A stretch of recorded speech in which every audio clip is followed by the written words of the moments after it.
विदेश पहुंचकर राहुल गांधी ने एक बार फिर से आरएसएस और मोदी सरकार पर अटैक किया। राहुल ने वही कहा जो वो अपने हर विदेश दौरे पर कहते हैं। राहुल ने कहा कि जीएसटी ने देश की इकोनॉमी को बर्बाद कर दिया है। भारत जैसे बड़े देश में नौजवान रोजगार के लिए स्ट्रगल कर रहे हैं। पूरे देश में सेंट्रलाइज्ड करप्शन है। राहुल ने आगे ये भी कहा कि भारत में बहुत पोटेंशियल है, लेकिन इस वक्त भारत का लोकतंत्र खतरे में है। The single biggest risk is the attack on democracy that is taking place in India. Because India has multiple religions, multiple traditions, multiple languages, and India actually is a conversation between all its people. And different traditions, different religions, different ideas require space. And that the best method for creating that space is the democratic system. And currently there is a wholesale attack on the democratic system in India. BJP नेता रविशंकर प्रसाद ने राहुल गांधी को करारा जवाब दिया। उन्होंने कहा कि देश में लोकतंत्र ना होता, अभिव्यक्ति की स्वतंत्रता ना होती, तो क्या राहुल गांधी इस तरह की बातें कर पाते? देश से लेकर विदेश तक प्रधानमंत्री को गाली दे पाते? उन्होंने सवाल खड़ा किया। भारत के अपमान करने का आप कोई भी अवसर छोड़ते नहीं है। हम उसकी बहुत ही भर्त्सना करते हैं, लेकिन पीड़ा तब होती है जब दूर कोलंबिया में भी भारत को अपमानित करने का बेशर्मी के साथ राहुल गांधी कोई अवसर नहीं छोड़ते। ये बहुत निंदनीय है।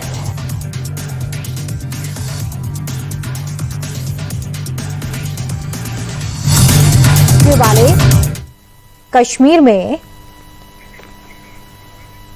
अब बात करते हैं पीओके की। पाकिस्तान के गैर कानूनी कब्जे वाले कश्मीर में अपनी आजादी के लिए प्रदर्शन कर रहे लोगों पर पाकिस्तानी आर्मी ने अंधाधुंध फायरिंग की है। लाशें ही लाशें बच गई हैं। आज से मुनीर की फौज ने पीओके की पुलिस को भी नहीं बख्शा है। पुलिस वालों को भी मौत के घाट उतार दिया गया है। इस पर पीओके के प्रधानमंत्री ने एक प्रेस कॉन्फ्रेंस की। निहत्थे बेगुनाह लोगों की मौत पर अफसोस जताया और आंदोलन वापस लेने की गुजारिश की।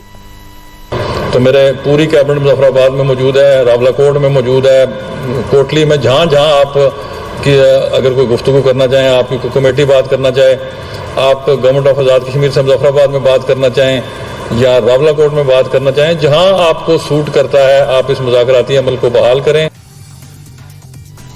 पाकिस्तान में जब जब अंदरूनी हालात खराब होते हैं तब तब लोग सड़क पर उतरते हैं। तो दुनिया का ध्यान भटकाने के लिए पाकिस्तान भारत के खिलाफ गड़बड़ी की साजिश रचता है। इस बार भी ऐसे ही लग रहा है। पाकिस्तानी फौज ने सरकिर्क दर्रे के पास इंफ्रास्ट्रक्चर डेवलप करना शुरू किया है। इस पर रक्षा मंत्री राजनाथ सिंह ने चेतावनी दी। पाकिस्तान समझ ले कि अगर सरकिर्क रीजन में उसने किसी बड़ी गड़बड़ी के बारे में सोचा भी तो भारत उसका इतिहास और भूगोल बदल देगा। जबकि भारत की सेनाओं ने अपनी जवाबी कार्रवाई में पाकिस्तानी एयर डिफेंस सिस्टम को पूरी तरह से एक्सपोज कर दिया और दुनिया को यह भी संदेश दे दिया कि भारत की सेनाएं जब चाहें, जहां चाहें और जैसे भी चाहें पाकिस्तान को भारी नुकसान पहुंचा सकती है। अगर सरक्रीक इलाके में पाकिस्तान की ओर से कोई भी हिमाकत की गई तो उसे ऐसा करारा जवाब मिलेगा कि इतिहास और भूगोल दोनों बदल जाएंगे मेरे साथियों। और 1965 की जंग में भारत की सेना ने लाहौर तक पहुंचने का सामर्थ्य भी दिखाया। राजनाथ सिंह जिस समय भुज से पाकिस्तान को चेतावनी दे रहे थे, उस दौरान संघ प्रमुख मोहन भागवत नागपुर में उन लोगों को नसीहत दे रहे थे जो भारत में श्रीलंका, बांग्लादेश या फिर नेपाल जैसी जेंजी क्रांति का ख्वाब देख रहे हैं। हर साल की तरह इस बार भी विजयदशमी के मौके पर नागपुर में संघ मुख्यालय में शस्त्र पूजा का प्रोग्राम हुआ, जिसमें भागवत ने कहा कि भारत की सुरक्षा के लिए हिंदुओं का एक होना जरूरी है। श्रीलंका में, बाद में बांग्लादेश में, बाद में नेपाल में, हमारे पड़ोसी देशों में भी हमने इसका अनुभव किया। अब कभी कभी हो जाता है, प्रशासन जनता के पास नहीं रहता, संवेदनशील नहीं रहता, लोकाभिमुख नहीं रहता,